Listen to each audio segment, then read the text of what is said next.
This is the elevator at the University Community Medical Center in Tampa, Florida.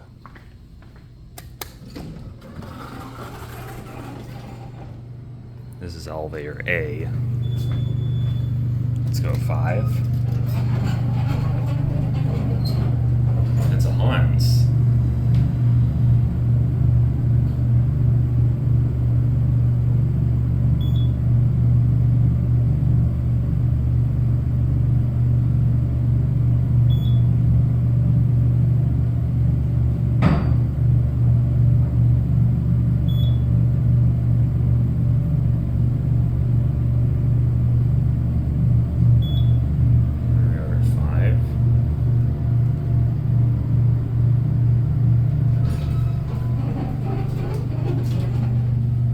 Back down to 1. Here's your inspection certificate. And here's your cab view.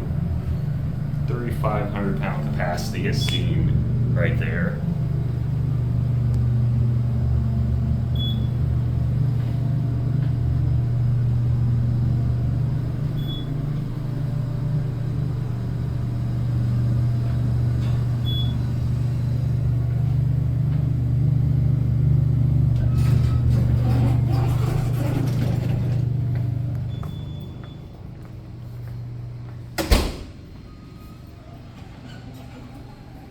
And that'll be it.